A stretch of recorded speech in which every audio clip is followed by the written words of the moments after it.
কত মজা, বন্যার পানিতে গোসল করতে কত মজা। দেখেন কি সুন্দর ভাবে আমরা গদ্দুয়ারে গোসল করতেছি।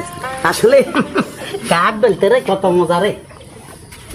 দেখেন আমরা গোসল করতেছি, এই বন্যার পানিতে গদ্দুয়ার থেকে কোনাই, মানে আমরা গদ্দুয়ার তো নিয়ে আমরা গোসল করি, উড়ানের মধ্যে গোসল করতেছি। দেখেন আমরা কিভাবে আছি।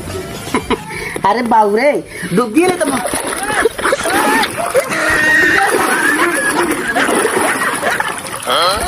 ডুবো দিস, দেখছেন এই হানি কদ্দুরা দেখছি আমরা গায়ে গায়ে ডলি। তবে মনে করছেন কি এটা টিকটক, কোনো কমেডি না, অরিজিনালি আমাদের নোয়াখালীতে কবিরাট উপজেলায় ২ নং সুন্দরপুরে এই বন্যার পরিস্থিতি। এটা কোনো টিকটক না, আমাদের ঘরের মধ্যে পানি আর একবার বৃষ্টি হলে ঢুকে যাবে। যারা যেখান থেকে দেখতেছেন, দেশে বিদেশে প্রবাসে, অবশ্যই লাইক করবেন, কমেন্ট করবেন এবং ফলো দিবেন। দেখছেন আমাদের পরিস্থিতি, আর সবাই দোয়া করবেন।